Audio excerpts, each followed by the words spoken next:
Mas no vídeo agora vamos falar de mercado da bola, porque Michael pode estar de saída do Flamengo para um clube do Catar, galera. É isso mesmo. Ele não pode, na verdade, ele dificilmente vai ser contratado por um clube brasileiro da Série A, porque ele não pode mais atuar por uma outra equipe no Campeonato Brasileiro. Então não faz o menor sentido uma equipe investir alto para tirar o Michael do Flamengo na temporada 2025. Mas para o exterior ele pode ir.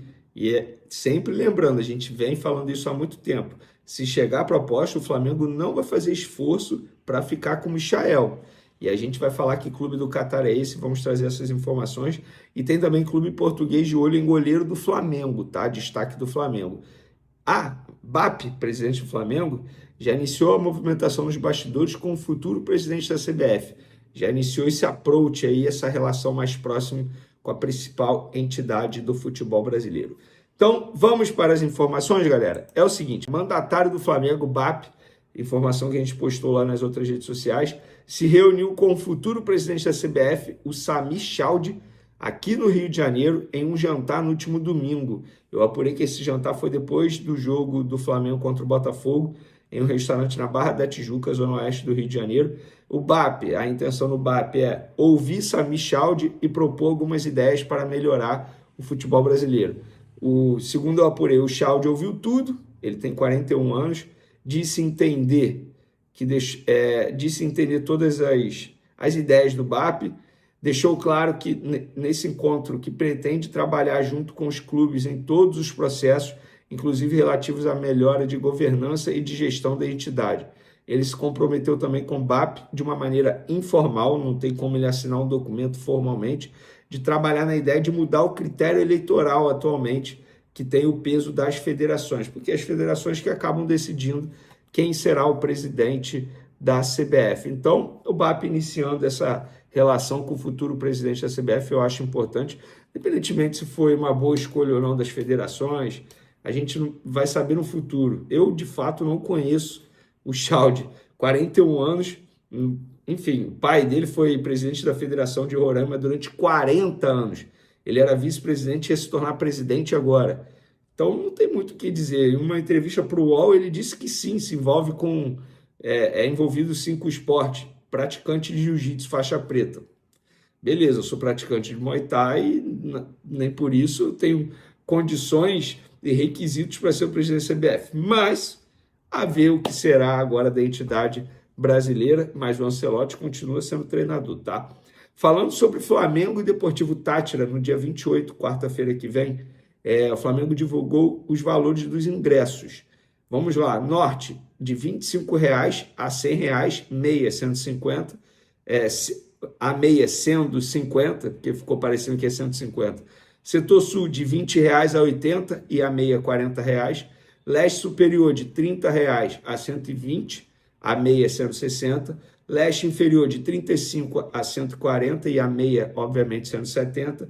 E para finalizar, o Oeste Inferior, de R$ 40,00 a 160, a meia R$80. A comercialização dos ingressos começa nessa quinta-feira, dia 22. E aí, gostaram dos valores? Pelo visto, a diretoria entendeu que às vezes cobrar mais caro não estava valendo a pena, embora a renda possa ser maior, mas não adianta nada você ter um estádio vazio. E Deportivo Táchira, esse jogo vai ser muito importante, embora eu acho que o Flamengo vença mesmo se fosse com portões fechados, mas o torcedor quer ir para apoiar e fazer sua parte no Maracanã. Acredito eu que tenha aí mais de 60 mil pessoas presentes no estádio.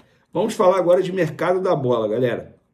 O Gil Vicente de Portugal, segundo a imprensa portuguesa, está interessado no goleiro Lucas Furtado do Flamengo, destaque do Sub-20, jogador que foi recentemente convocado para a seleção Sub-20, para amistosos com a seleção Sub-20 lá no Egito, preparatório para o Mundial.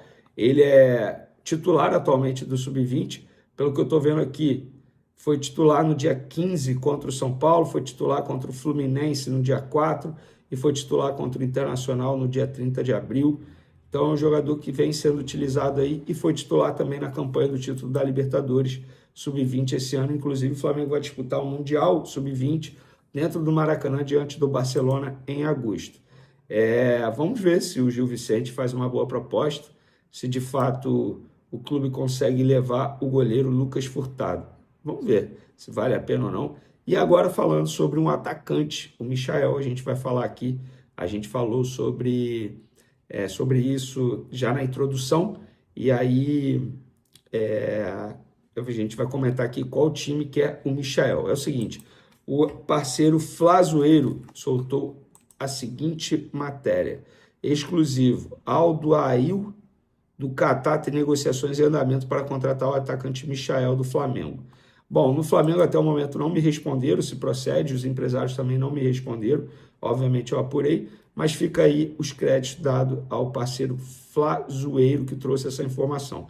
Não é nenhum absurdo, porque o empresário dele, Eduardo Maluf, é um cara que tem muita entrada no mundo árabe, muita entrada mesmo, faz várias negociações, inclusive foi ele que levou o Michael na ocasião para o Al Hilal, clube que o Michael estava defendendo antes de retornar ao Flamengo. Bom, o Michael, gente, pelo que eu estou vendo aqui no Transfer Market, ele tem contrato com o Flamengo até dezembro de 2028. Gente, é um contrato extremamente longo. Eu não lembrava que era tão longo assim, cara.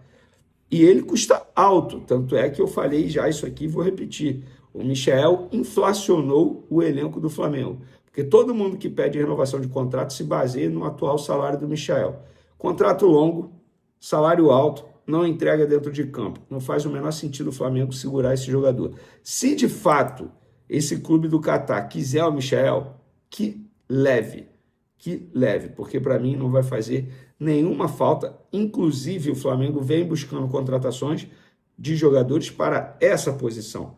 Então eu acho que seria maravilhoso para o Flamengo abrir essa brecha na folha salarial, e seria uma boa brecha para trazer um reforço já nessa janela de transferência.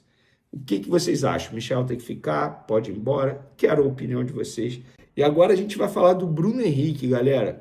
O Bruno Henrique do Flamengo é convocado para depoimento privado em inquérito no STJD. O Superior Tribunal de Justiça Desportiva convocou o Bruno Henrique e outras testemunhas para uma audiência privada na próxima segunda-feira. O atacante do Flamengo é alvo de investigação por supostamente ter forçado um cartão amarelo em jogo contra o Santos no Brasileirão 2023 e beneficiado apostadores. Gente, na boa, não é coincidência. A queda de rendimento do Bruno Henrique com a camisa do Flamengo vem justamente no momento que esse assunto vem à tona.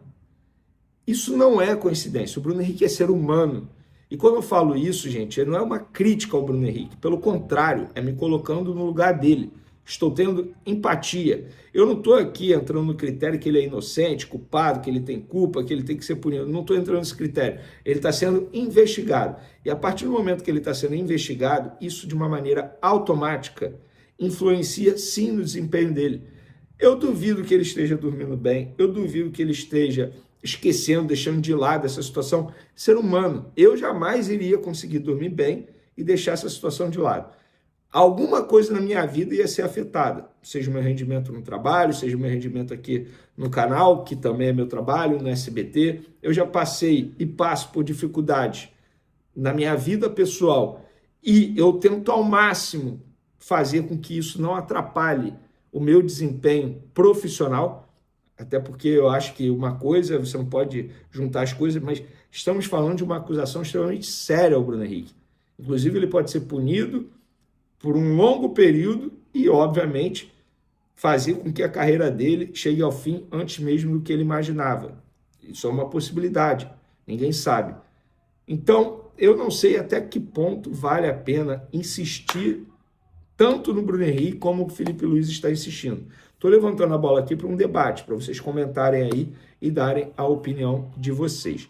Galera, terça-feira à noite, o Conselho Deliberativo do Flamengo aprovou criação de empresa nos Estados Unidos para evitar taxação lá nos Estados Unidos durante o Super Mundial. Medida faz parte de um plano do Flamengo para evitar taxação sobre prêmio da Copa do Mundo de Clubes. Ah, mas como assim prêmio? É só se for campeão? Não, gente. A participação na primeira fase, você vai passando de fase, você vai ganhando também premiações, dinheiro e, nesse caso, com a criação da empresa, e a empresa ela vai ter prazo para iniciar e para finalizar. O Flamengo não vai manter essa empresa para depois do Super Mundial. Você tendo essa empresa lá, tendo um CNPJ lá, essa taxação é menor. Questão de lei política nos Estados Unidos. Então o Flamengo encontrou uma maneira de driblar essa lei e conseguir perder o menos possível no imposto. Entende? Não é nada ilegal. Tanto é que o Conselho Deliberativo do Flamengo aprovou. Acho até que todos os clubes brasileiros vão acabar fazendo isso, vão copiar o Flamengo, porque deveriam fazer isso. Menos o Botafogo, né, que deve ter CNPJ lá nos Estados Unidos, justamente porque o John Textor é americano. Mudando de assunto, galera, vamos falar agora de mercado da bola, porque segundo o site Coluna do Fla, Everton Araújo do Flamengo recebe sondagem de 5 clubes da Europa. Wolverhampton, Eintracht Frankfurt, Sevilha, Vila Real e Getafe. Ainda de acordo com a matéria, o empresário alemão Stefan Krause, que representa o Eintracht, fez contato na última segunda-feira. O Wolverhampton iniciou as consultas em fevereiro, enquanto os 3 espanhóis iniciaram as sondagens neste mês. O volante do Flamengo tem contrato até o fim de 2028 e multa rescisória de cerca de 40 milhões de euros, que na cotação de hoje dá um pouco mais de 250 milhões de reais. Vou ser bem sincero, gente, eu já gostei mais do Everton Araújo, acho um volante extremamente burocrático, que hoje faz com que o nível caia bastante quando ele tem que substituir o Pulgar. Isso aí, então, nação rubro-negra, chega aí, deixa o like no vídeo, se inscreve no canal e ativa o sininho de notificações para você não perder nenhum conteúdo que for postado aqui no canal Flame News, buscando sempre trazer as informações atualizadas para você do nosso querido e mais amado Mengão. Forte abraço a todos e até o próximo vídeo.